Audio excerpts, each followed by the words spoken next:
Holy crikey, ladies and gentlemen, we just got some huge breaking news today for the 2026 Pokemon Championship Series. Ladies and gentlemen, this is going to be absolutely insane.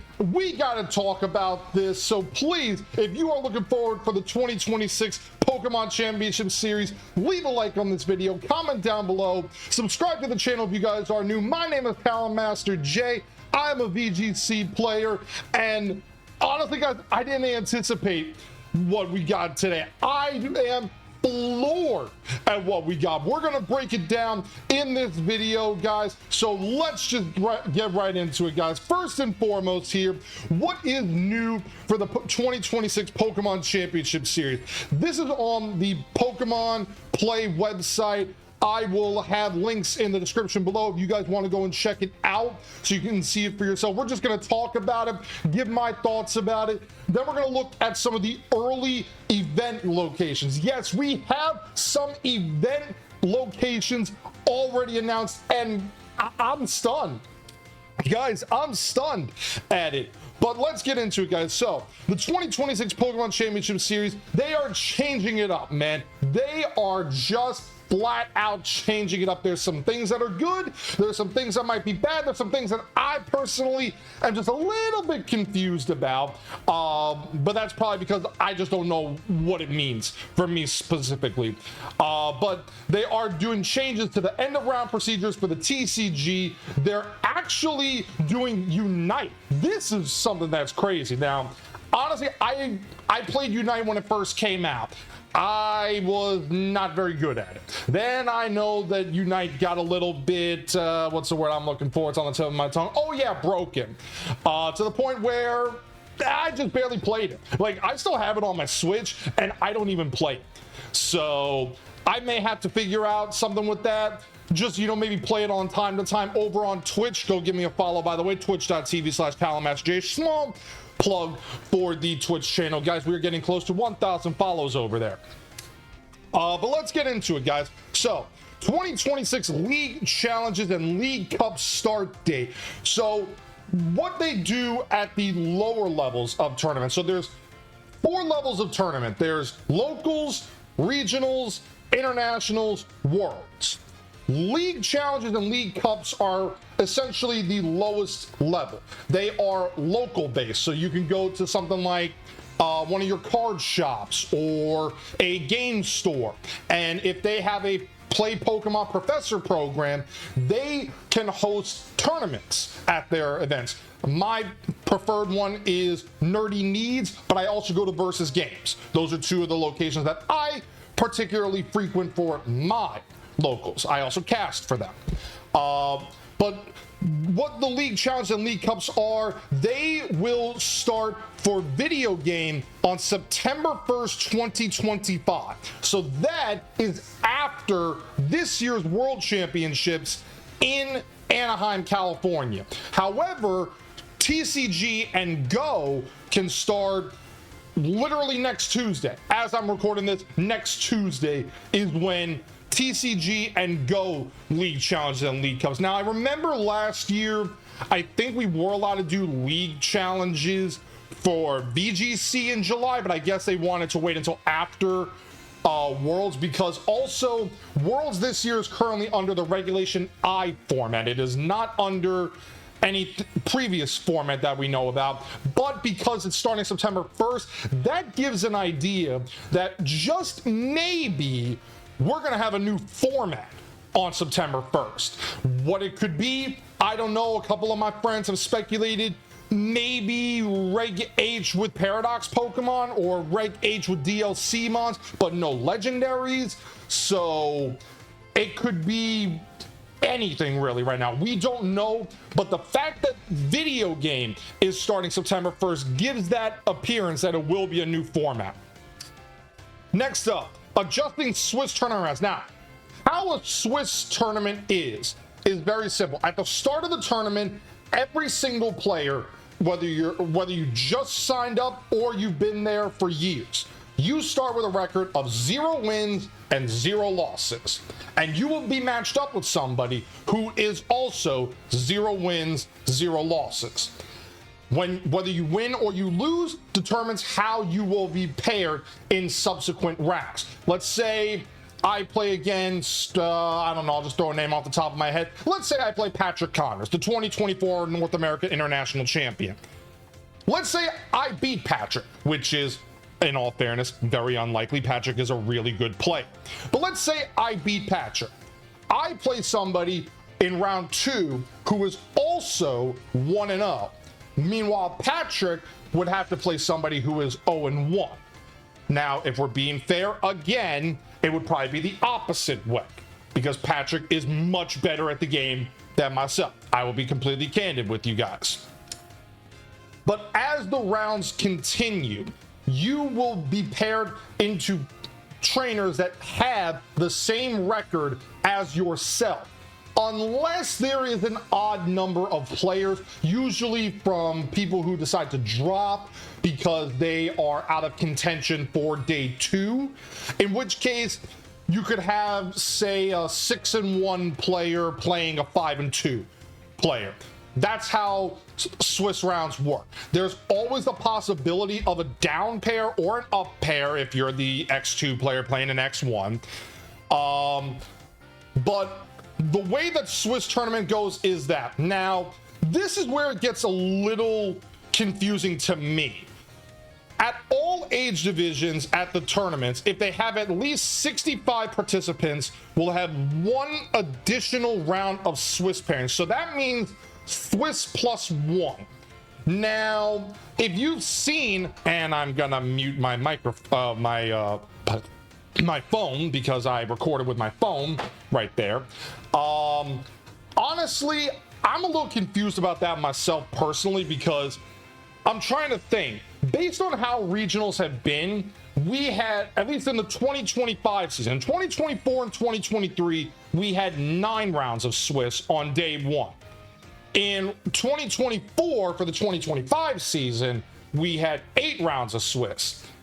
The way that this is sounding means that I guess we're gonna have 9 rounds of Swiss day 1, and then whatever happens on day 2 will happen on day 2. I don't really know about, I probably did not do sufficient research on what Swiss plus 1 is all about. However, it does say here that this additional round will make it more likely that trainers with records of X2 or better, such as 9-0, 8-1, 7-2, will reach asymmetrical top 8. This is something that the local grassroots online community has been doing for years with an asymmetrical cut.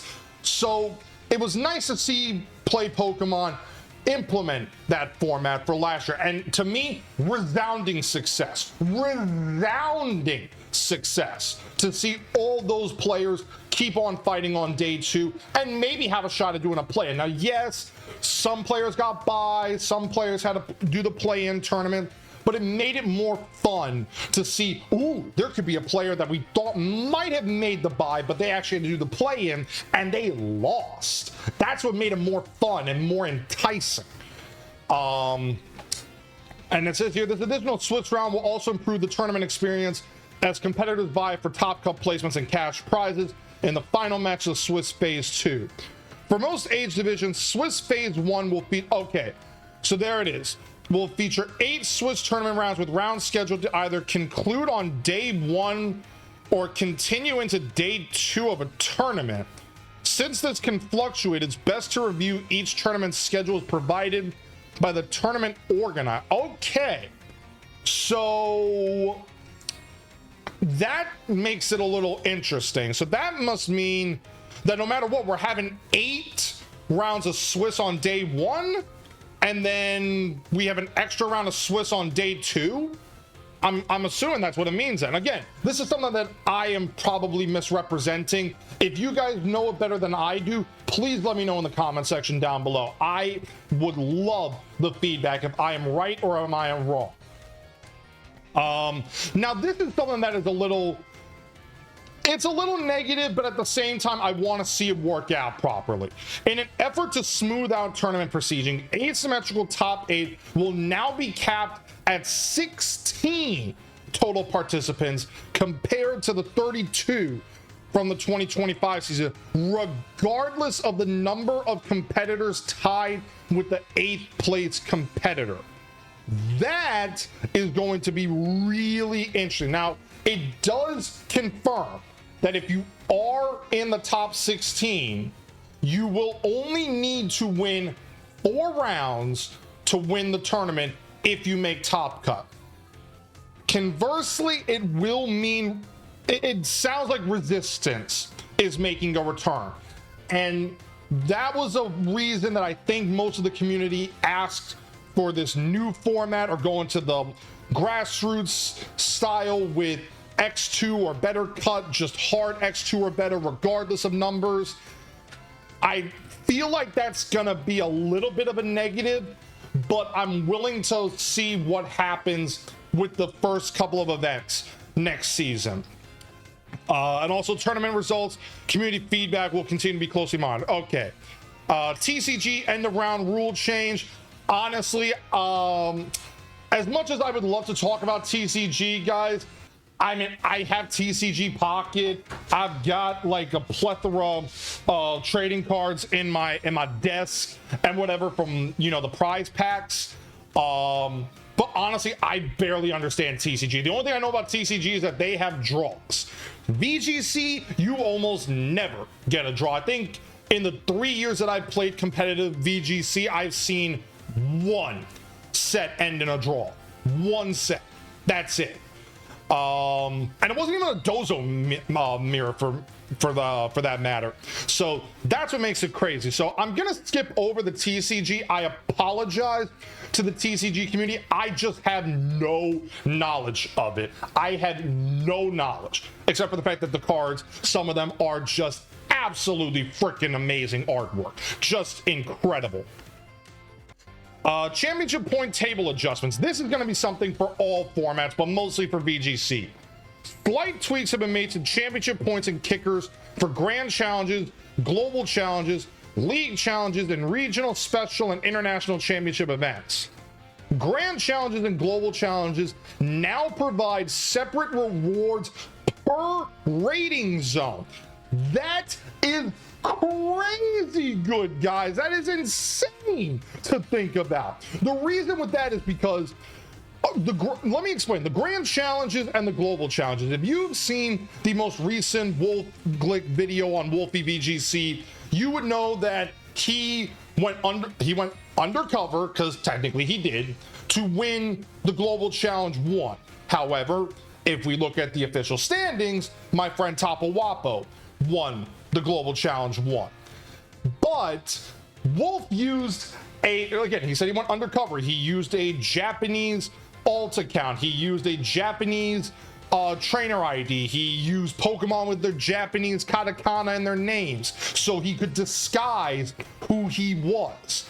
Tapo, I'm not gonna say where Tapo is from. I'm just not gonna say it. If you look at Victory Road, I think they have the flag on there. But getting back to what it is, grand challenges were locked to championship point regions. Global challenges, sky's the limit. It is the entire world all fighting a best of 1 closed team sheet ladder for 45 battles.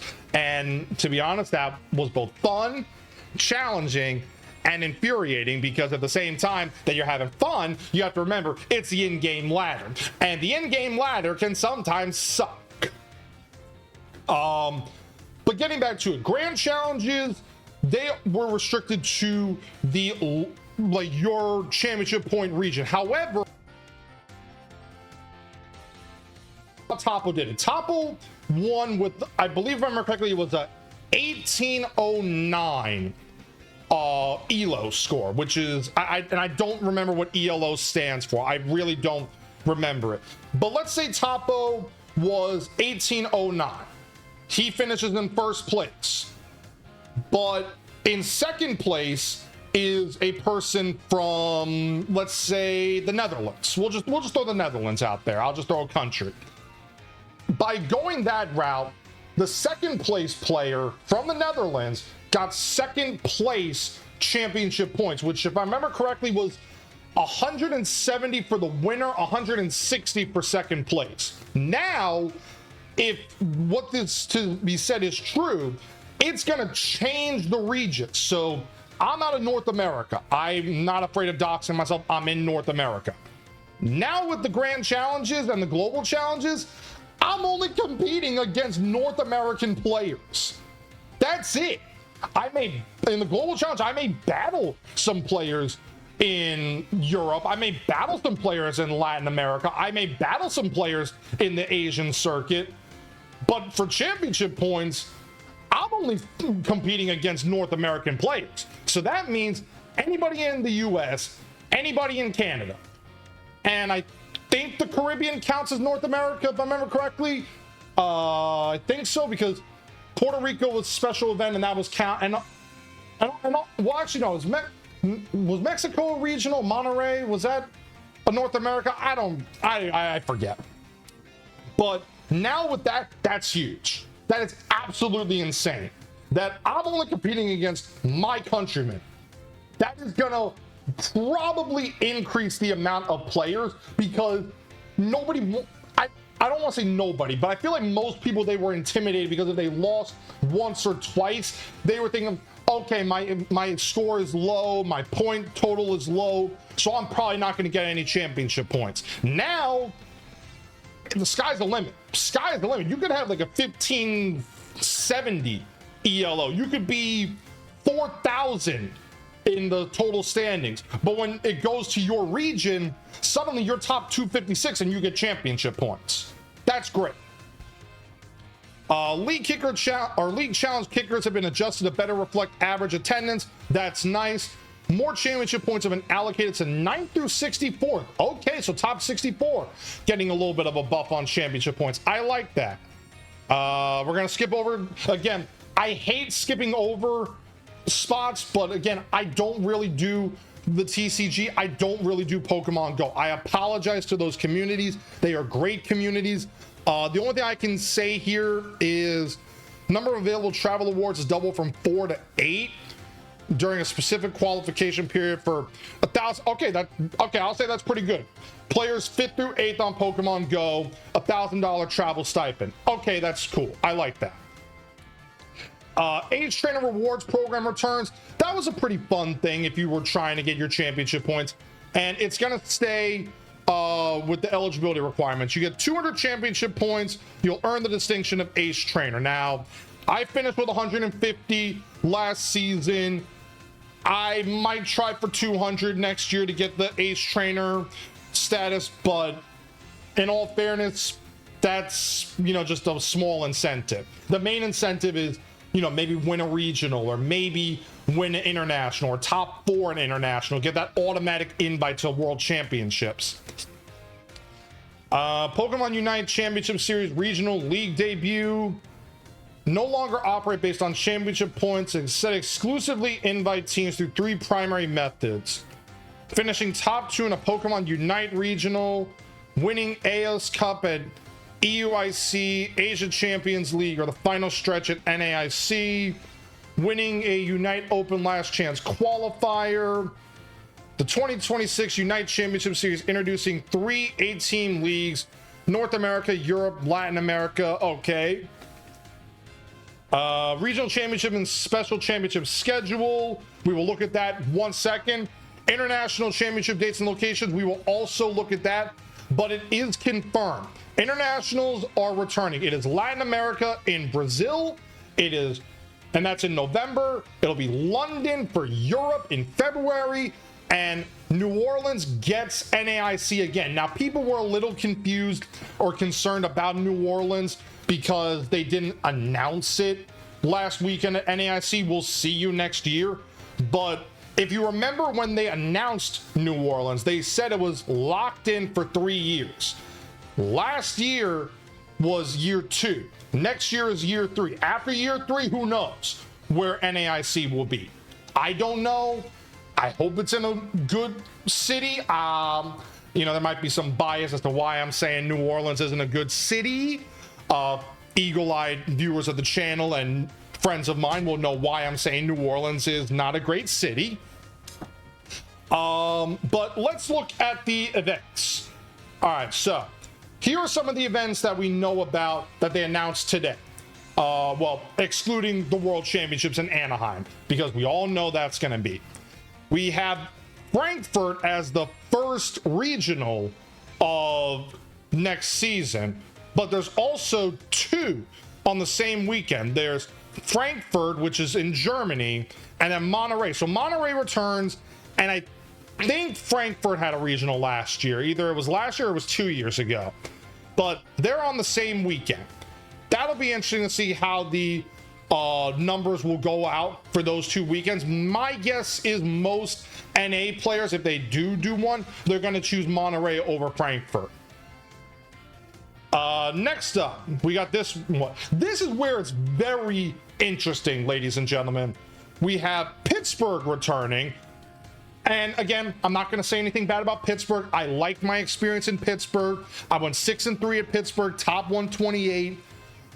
But this is where it gets really interesting. Look at these dates. September 18th through 21st. Any eagle-eyed viewer or noticer of those dates will note that's a Thursday in September. We have never had a 4-day regional before, at least to my knowledge. There might have been some back in the day, but to me personally, I've never heard of one. So I wonder what's going to happen with that.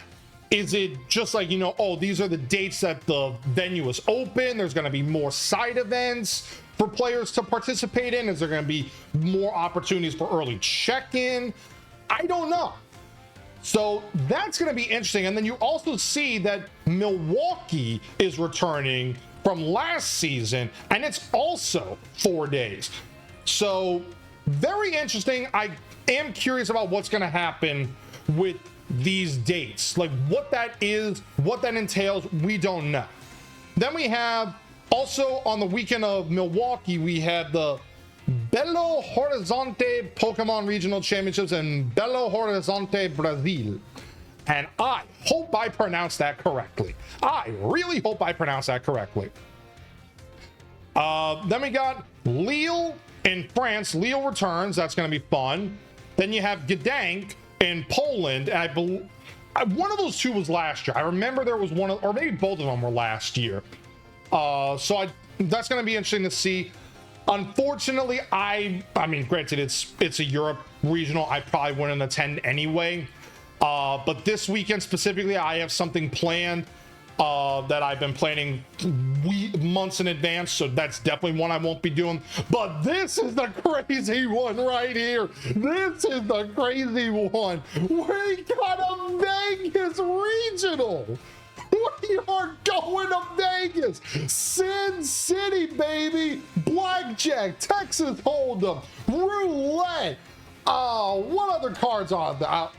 Do they play canasta? I think they play canasta in freaking Vegas. Man, the Caesar Palace is going to be lit. The Wynn is going to be crazy. The Strip is going to be loaded. People are going to go to the Sphere, for crying out loud. Oh my God, I never thought they'd have Vegas as a location of all the cities in the world, or at least in North America. There was only one city, with the exception of Boston, for reasons that I'm not going to say. If you want that information, go type it up yourself on the internet, because I'm not going to say it. There was only one city that I never thought they'd go to, and that was Vegas. That's it. I thought for sure they'd never go to Vegas. Evidently, I'm wrong, and I am glad to be eating that plate of Murkrow. After that, it's Buenos Aires in Argentina, which is also the same weekend as Vegas. Then you have the Latin America Internationals in Sao Paulo, Brazil.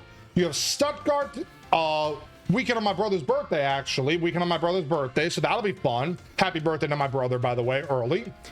Then we have Birmingham, January 23rd through 25th in Birmingham. And also, oh, wow. There's 3 regionals on the exact same weekend. You got Birmingham, you got Merida, or is that Merida? I might have mispronounced that. But then you also have Auckland And honestly, I don't remember if there's ever been, now again, that's the Oceania community.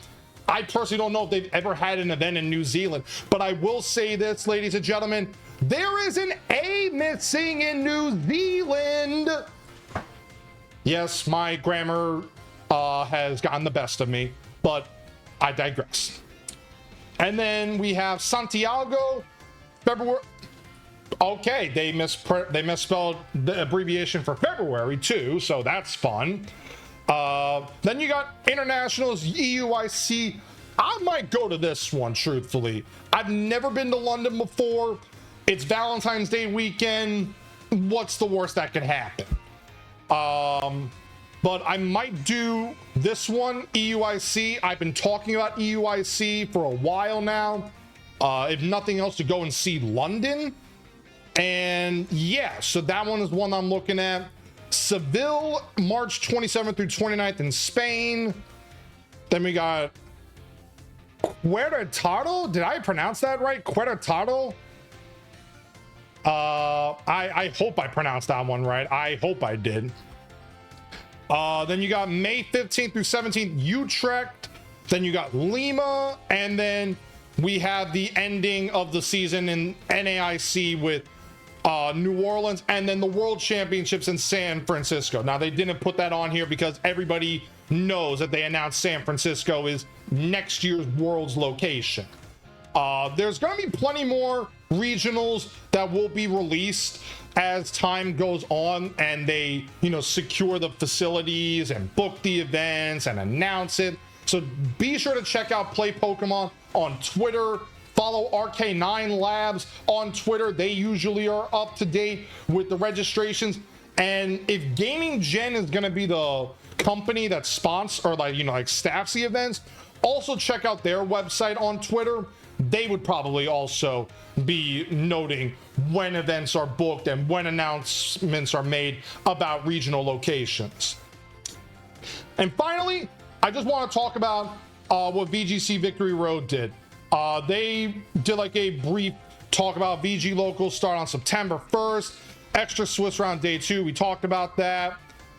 Local events. The championship points for the video game league challenges and cups are maintained, but the kickers have been adjusted.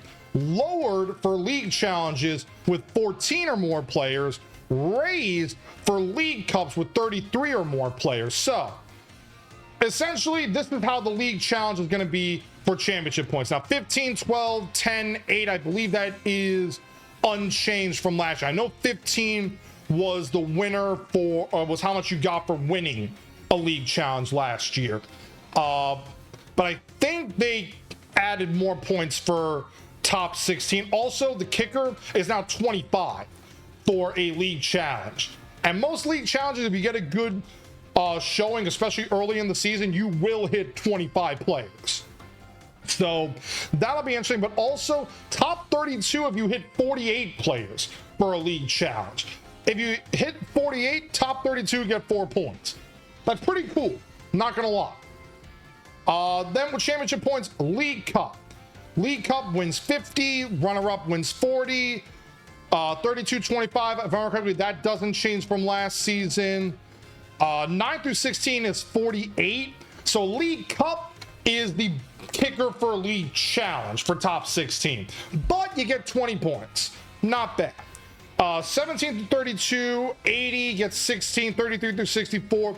Really with top 32, top 64, unless it's a big League Cup like what we had at Versus Games, these two, the last two rows, you're probably not going to see it unless it's at a regional. You're probably not going to see that number unless it's at a regional. So mostly look at the top 16, maybe the top 32 if you're lucky.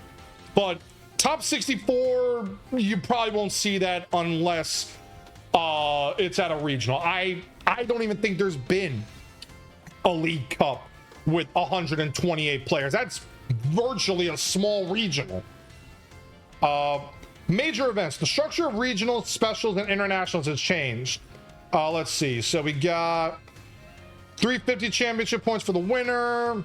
Best finish limit 5. shared between regional oh, they're okay, so they're actually grouping the BFL. Okay, oh, or maybe they did last year. I forget if they, because I thought they did BFLs for locals, regionals, and international. I think the international was BFL of 1 for international. Regional was BFL 6, and locals was BFL 4. So that's going to be unfortunate that it's sharing the best finish limit. But for regionals, again, okay, 513 the kicker for top 256 makes sense. Yeah, it looks like the point system didn't change there. Doesn't look like it. Okay, I think it changed on international, because I don't remember 480 being segment, but I could be wrong on that one. I probably don't remember. That's unfortunate that it is sharing regional, special, and international, though. That's gonna be unfortunate. Online events. It has been announced that Global and Grand Challenge will give out championship points based on rating zones. So North America is only competing with North America, Europe, Latin America, Oceania, Middle East, and South Africa, or MESA. The calendar continues, and that appears to be it from Victory Road's side of things, and also from Play Pokemon themselves, guys. Honestly, with this kind of information, the 2026 season is going to be absolutely crazy. If there is an event that you guys are looking forward to yourself right now, of the 1, 2, 3, 4, 5, 6, 7, 8, 9, 10, 11, 12, 13, and I think they just didn't. Okay, so they actually added more. My bad. World's invites. Okay, so this is something that we didn't get. So this is the last thing. The number of invites to the 2026 World Championships has been increased. Top 4, 25 worlds, all regional and special champions, top 4 at internationals. But also, look at this. For VGC, top 80 masters. So we get 5 more masters invitations, excluding regional winners. That's going to be massive for next year's World Championships, that we have 5 more coveted slots. So that could even bring up the possibility that 90 players in the USA and Canada and 90 players in Europe could make it to the World Championships. That is going to be amazing for the format.